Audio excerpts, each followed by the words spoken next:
My sister cut me from her $30,000 baby shower. My quiet luxury revenge exposed our whole family. The call came on a Tuesday morning while I was reviewing quarterly reports for my hospitality empire.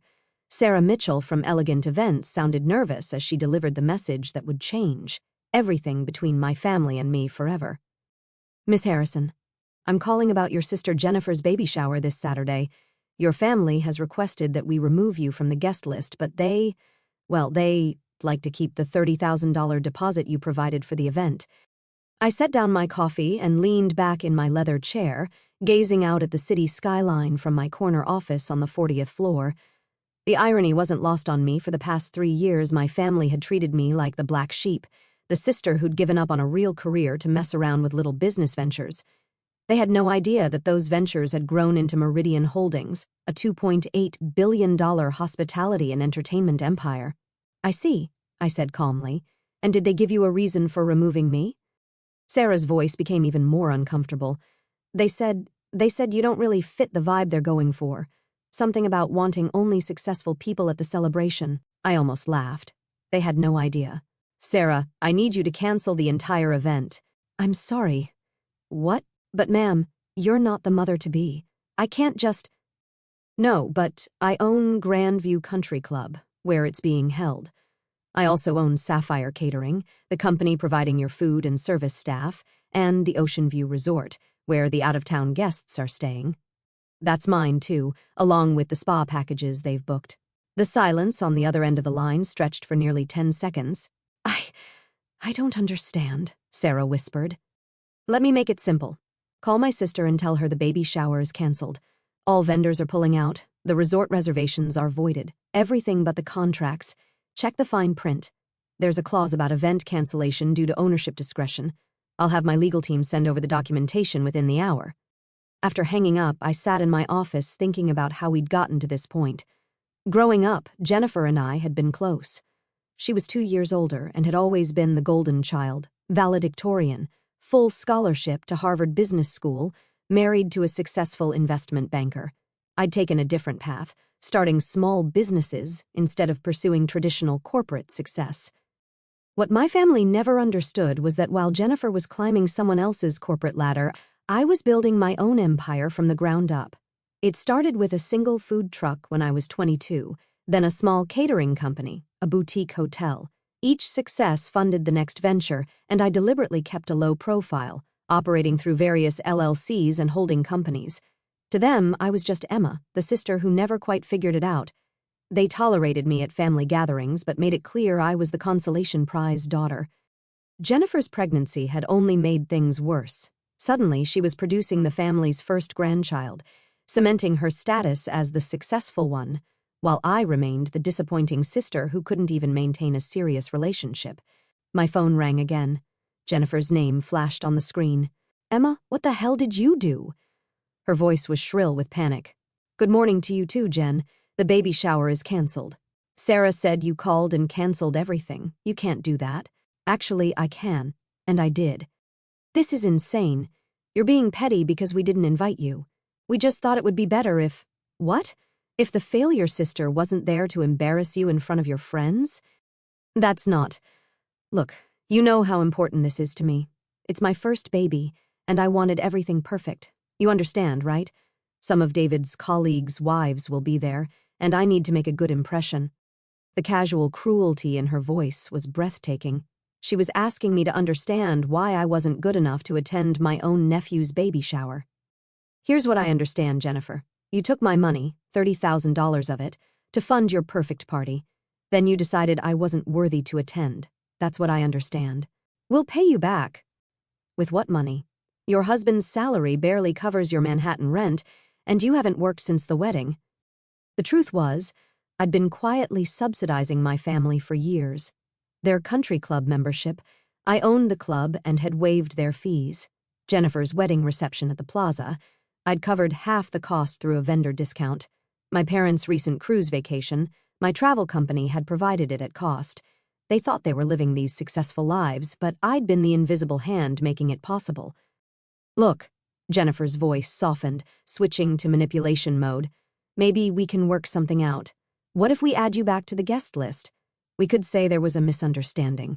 No, Emma. Be reasonable. Think about Mom and Dad. They're so excited about their first grandchild. Don't ruin this for them. That was rich. Our parents, who'd spent the last 5 years asking when I was going to get serious about life and find a real job. The same parents who'd introduced me to people as our daughter who's still figuring things out, while Jennifer got the full biography recital of her achievements.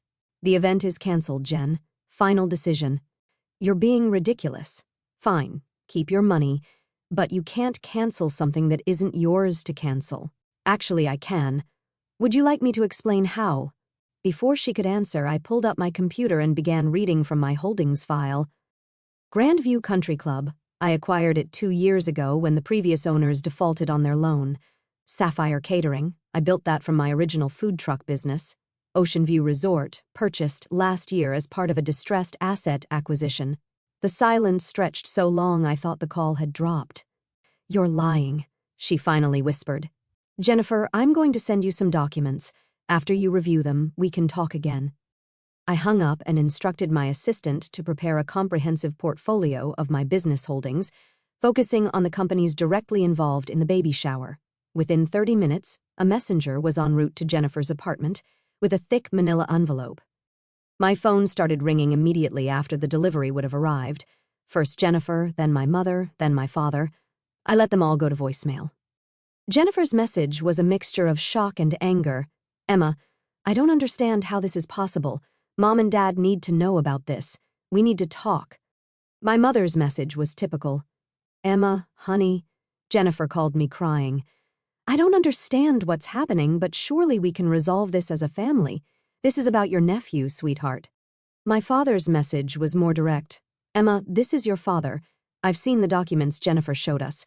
We need to have a family meeting immediately. There are things we need to discuss. I waited until evening to call them back, starting with my parents. They were at Jennifer's apartment, probably strategizing damage control. Emma. My mother's voice was overly bright. We've all been trying to reach you. I know. I've been busy. Jennifer showed us some very interesting paperwork. We had no idea you'd done so well for yourself. The condescension was still there, even in her attempt at praise. I'd done well for myself, like I was a child who'd managed to tie my shoes correctly. Is that what you want to discuss? My father took the phone. Emma, we owe you an apology. We didn't realize the extent of your success, but family is family, and we can work through this misunderstanding about the baby shower. There's no misunderstanding, Dad. Jennifer made it clear I wasn't welcome because I don't fit the image she wants to project. She was stressed about the pregnancy, hormones. You know how women get. Dad, stop. What I'm saying is we can fix this. Jennifer wants to reinstate your invitation. We can have the shower as planned. No, we can't. Emma, be reasonable. Think about your nephew. This is his celebration. That was the moment I realized they still didn't get it. They thought this was a tantrum, a moment of hurt feelings that could be smoothed over with an apology and an invitation to their table. They couldn't comprehend that their daughter, the family disappointment, actually held power in this situation. Dad, let me be very clear. The event is canceled because I chose to cancel it. Not because I'm hurt, not because I'm being petty, but because I own the venues and services involved. Jennifer removed me from the guest list while expecting me to fund her party. That tells me exactly what my role in this family is supposed to be, invisible benefactor. Well, I'm choosing to be visible now. I hung up and turned off my phone. The next morning brought a different kind of call. David, Jennifer's husband, reached me at my office. Emma, we need to talk. David had always been more perceptive than the rest of my family. While they saw me as the unsuccessful sister, he'd occasionally asked thoughtful questions about my businesses. I'd always deflected, not ready to reveal the full scope of what I'd built. What can I do for you, David? I saw the documents Jennifer received. I have to ask, is this real? Do you actually own all of these companies? It's real. Is this, Emma? The valuation numbers I'm seeing. Are you telling me you're worth $2.8 billion, according to your most recent assessment? The silence was profound. And we've been treating you like, he couldn't finish the sentence, like the family failure. Yes. Why didn't you ever say anything? That was the question I'd been asking myself.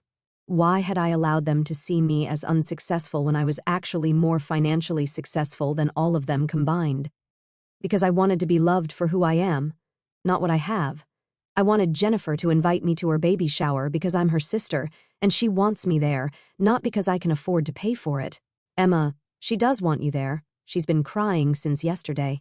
She wants me there now, after she knows what I'm worth. That's different. Look, I know how it seems, but Jennifer really is devastated. The pregnancy has made her emotional, and she's been under pressure from her friends about having this perfect event. She made a stupid mistake, David. She took my money and then told me I wasn't good enough to attend the party it was paying for. That's not a mistake. That's a statement about how she sees our relationship. So, what happens now? The shower is this Saturday. We have 40 guests expecting to attend. Then you'll need to find a new venue, new catering, and new accommodations for your out-of-town guests. Might I suggest calling around to companies I don't own? Though in this city, that might be challenging. Emma, please, think about your nephew. Everyone kept invoking my unborn nephew as if canceling his baby shower would somehow harm him. The baby would be fine. The only thing being harmed was Jennifer's image and my family's expectation that they could treat me poorly without consequences. My nephew will be born into a family that understands respect and boundaries, or he won't. That's up to you and Jennifer. After hanging up with David, I made a decision that would reshape our family dynamics permanently. I called my assistant and instructed her to prepare a comprehensive analysis of every financial interaction I'd had with my family over the past 5 years, the country club memberships, the wedding costs, the vacation subsidies, the restaurant discounts at establishments I owned, everything. The total was staggering, $847,000 in direct subsidies, plus waived fees and services worth another $340,000. I'd been supporting their lifestyle for years while they looked down on me for not having their definition of success. But I also did something else. I called Jennifer's doctor's office and arranged for a private maternity ward at my newest acquisition, Metropolitan Hospital. Then I contacted the city's premier newborn photography service and booked a session. Finally, I arranged for a month's worth of meal deliveries from my restaurant group's family nutrition program. They wanted to exclude me from the celebration, fine. But I was still going to be the aunt my nephew deserved. Saturday arrived. I spent the morning at my home office reviewing acquisition proposals for a small chain of family entertainment centers. Around noon, my doorbell rang. Through the security camera, I saw my parents standing on my doorstep. I'd never invited them to my house. They didn't even know where I lived.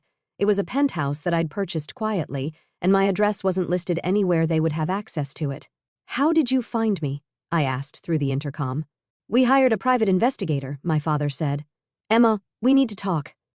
I buzzed them up, curious about what they'd learned from their investigation. They stood in my foyer, taking in the marble floors, the crystal chandelier, the original artwork on the walls. My mother's mouth was slightly open. "This place must cost," she started. "I own the building," I said simply. "Would you like some coffee?" They followed me to the kitchen, where floor-to-ceiling windows offered a panoramic view of the city. My mother sank into one of the bar stools at the island. "Emma, we need to understand what's happening here. What would you like to understand?" My father pulled out a manila folder. "The investigator provided us with a preliminary report about your business holdings. Is it true that you own 127 properties across 3 states? That's conservative. It's actually 143 as of last week. And the restaurant group, 37 locations, with 12 more opening this year." My mother looked like she might cry. "Honey, why didn't you tell us? We had no idea you were this successful." "Because success shouldn't be a prerequisite for love. Mom, I wanted you to be proud of me for who I am, not impressed by my bank account." "But we are proud of you," she protested. "Really? When was the last time you introduced me to someone without mentioning that I was still figuring things out?" She couldn't answer. My father leaned forward. "Emma, we made mistakes. We can see that now. But family forgives family. Jennifer is devastated about the baby shower and she wants to make things right. What does making things right look like to you? She wants to reschedule the shower and make sure you're the guest of honor. The guest of honor at my nephew's baby shower. That seems inappropriate." "You know what I mean. She wants to acknowledge your contribution and make sure everyone knows how much the family appreciates you." They wanted to parade me around as the successful sister now, to claim credit for my achievements and use my wealth to enhance their social standing. It was exactly what I'd feared would happen if they knew the truth. I'm not interested in being your trophy, daughter. Dad, that's not what we're asking. It's exactly what you're asking. You want to undo years of dismissing me by suddenly claiming me as a success story. But here's the thing. I was always successful. I was building something meaningful while you were embarrassed by my choices. The only thing that's changed is your knowledge of my net worth. My mother reached across the island and took my hand. Emma, we love you. We've always loved you. You love the idea of me. You love having a daughter you can be proud of now that you know I'm wealthy. But you didn't love me when you thought I was a failure. That's not true. Mom, 3 months ago, you asked me if I was planning to get serious about life soon. You suggested I look into administrative assistant positions because they offered good benefits and stability. You were embarrassed by me. The truth hung in the air between us. They couldn't deny it because we all remembered the conversation. People change, my father said quietly. We can do better. I hope so. But change takes time, and it requires acknowledging what went wrong. You two spent years treating me like a disappointment while I was secretly funding the lifestyle that made you feel successful. I pulled out my own folder and showed them the financial analysis my assistant had prepared.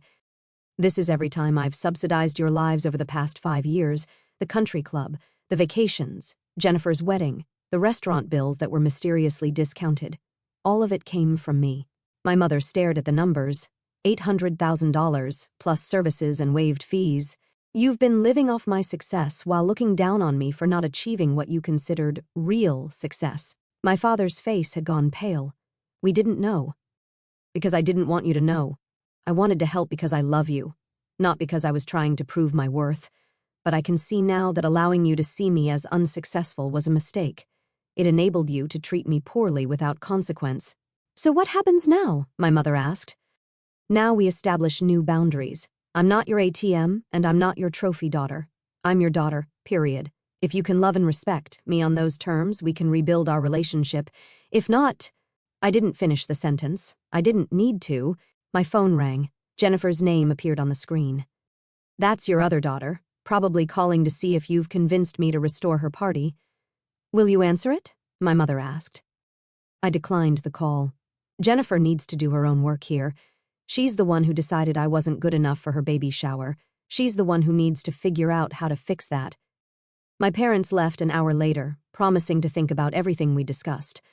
I watched their car disappear from my building's parking garage and felt something I hadn't experienced in years, relief. For the first time in our relationship, they knew exactly who I was. The successful businesswoman, yes, but also the daughter who'd been quietly supporting them while they dismissed her achievements. The sister who'd funded Jennifer's perfect life while being excluded from it. My phone buzzed with a text from Jennifer. The baby shower went ahead at David's company's conference room. 20 people showed up. The sandwich platter from the corner deli was actually pretty good. I thought you should know. I typed back, I'm glad you found an alternative. 3 dots appeared, then disappeared, then appeared again. Finally, I'm sorry, Emma. I'm really, truly sorry. I don't know how to fix this. I stared at the message for a long time before responding, figure out how to be my sister again. The rest will follow. 6 weeks later, Jennifer went into labor. I was in Hong Kong finalizing the acquisition of a luxury hotel chain when David called. Emma, the baby's coming. Jennifer specifically asked me to call you. How is she? Scared, excited, asking for her sister. I was on a plane within 3 hours. When I arrived at the hospital, I found my family in the waiting room. Jennifer was in active labor, and the atmosphere was tense with anticipation. Emma, my mother stood and hugged me. I'm so glad you're here. How is she? It's been 12 hours. The doctors say everything is progressing normally, but it's her first baby, so... David emerged from the delivery room, still in scrubs. She wants to see you. I found Jennifer propped up in bed, exhausted but glowing. She started crying when she saw me. You came? Of course I came. You're having my nephew. Emma, I've been thinking about everything that happened with the baby shower. I was so wrong. We can talk about this later. No, I need to say this now. I was awful to you. I took your money and then decided you weren't good enough for my party. That's not who I want to be, and it's not the example I want to set for my son. She reached for my hand. I don't care about your money. I mean, I'm impressed and proud, but that's not why I want you in my life. I want you here because you're my sister and I love you. I love you too, Jen. Will you be his godmother? Not because you're wealthy, but because you're the strongest, most successful person I know, and I want him to learn from you. I squeezed her hand. Yes. 4 hours later, James Harrison Mitchell made his entrance into the world. 6 pounds, 8 ounces of perfect baby boy. As I held my nephew for the first time, Jennifer smiled at me from her hospital bed. I have something to tell you, she said. David and I have been talking, and we want to ask you something. What's that? Would you be interested in being his business mentor when he's older? I mean, we want him to learn about entrepreneurship and building something from nothing. We want him to understand that success comes from hard work and vision, not just good grades and following someone else's path. I looked down at the tiny face in my arms. I'd be honored. And Emma, we're having a proper celebration for him next month. A christening and welcome party. You're not just invited. We want you to help plan it, as his godmother and aunt. What about the guest list? Will I fit the vibe? Jennifer winced. I deserved that. The guest list will include everyone who loves this baby, starting with his brilliant, successful, amazing aunt. 2 months later, I stood in the garden of my Hamptons estate, watching my family celebrate my nephew's christening. The party was beautiful, elegant but warm, with close friends and family gathered to welcome James into the world. My parents mingled with my business partners and friends, no longer embarrassed by their daughter, but genuinely proud of what I'd built. Jennifer and David were relaxed and happy, finally understanding that family support doesn't come with conditions. And in the center of it all was baby James, sleeping peacefully in his christening gown, surrounded by people who loved him. Jennifer found me by the garden fountain as the sun was setting. Thank you, she said simply. For what? For not giving up on us. For teaching me that love isn't conditional. For showing James what it looks like to build something meaningful. I smiled, watching our parents cooing over their grandson. We're family, Jen. That's what family does, even when they act like idiots, especially then. As the evening wound down and guests began to leave, I realized that canceling the baby shower had been the best decision I could have made. Not because it punished my family, but because it forced all of us to confront the truth about our relationships. Now, instead of being the family disappointment who secretly funded everyone's lifestyle, I was simply Emma, successful businesswoman, devoted sister, and very proud godmother to the most perfect baby in the world. And that, I thought as I held my sleeping nephew, was worth every uncomfortable conversation it had taken to get here. As I stood in the garden of my Hamptons estate, watching James gurgle in his christening gown while Jennifer laughed with our parents, truly laughed without the tight mask of perfection she used to wear, I felt a quiet storm settle inside my chest. It wasn't triumph, not exactly. It was something softer, heavier, and infinitely more precious, the ache of being seen. For years, I had carried the weight of their disappointment like an invisible ledger. Every eye roll at family dinners, every, "When are you going to get a real job?" etched into the columns. I told myself it didn't matter. I had my empire, my spreadsheets, my silent victories. But the truth is, I wanted their pride the way a child wants the sun, without having to earn it, without conditions. I wanted to be loved for the girl who started with a food truck and a stubborn dream, not the woman whose net worth could buy their approval. Canceling that baby shower wasn't revenge. It was the moment I stopped auditioning for a role they'd already written me out of. And in the wreckage of their perfect event, something unexpected grew. Honesty. Raw, messy, necessary. I cried the first time Jennifer said, "I love you because you're my sister, not because you can pay for things." I cried in the hospital elevator, alone, mascara streaking like war paint finally washed off, because for the first time, her words weren't a transaction, they were a bridge. Holding James now, his tiny fist curled around my finger, I feel the full circle of it all. I built skyscrapers and resorts, acquired companies like puzzle pieces, but this fragile, fierce love is the only acquisition that ever truly mattered. I am no longer the black sheep or the secret benefactor. I am Emma, sister, aunt, godmother, Nuff. And if the world ever doubts it again, I'll remember the way my nephew's eyes, storm gray like mine, looked up at me in that garden, trusting, unburdened by net worth or guest lists. In his gaze, I saw the future I'd been building all along, one where love doesn't need a deposit.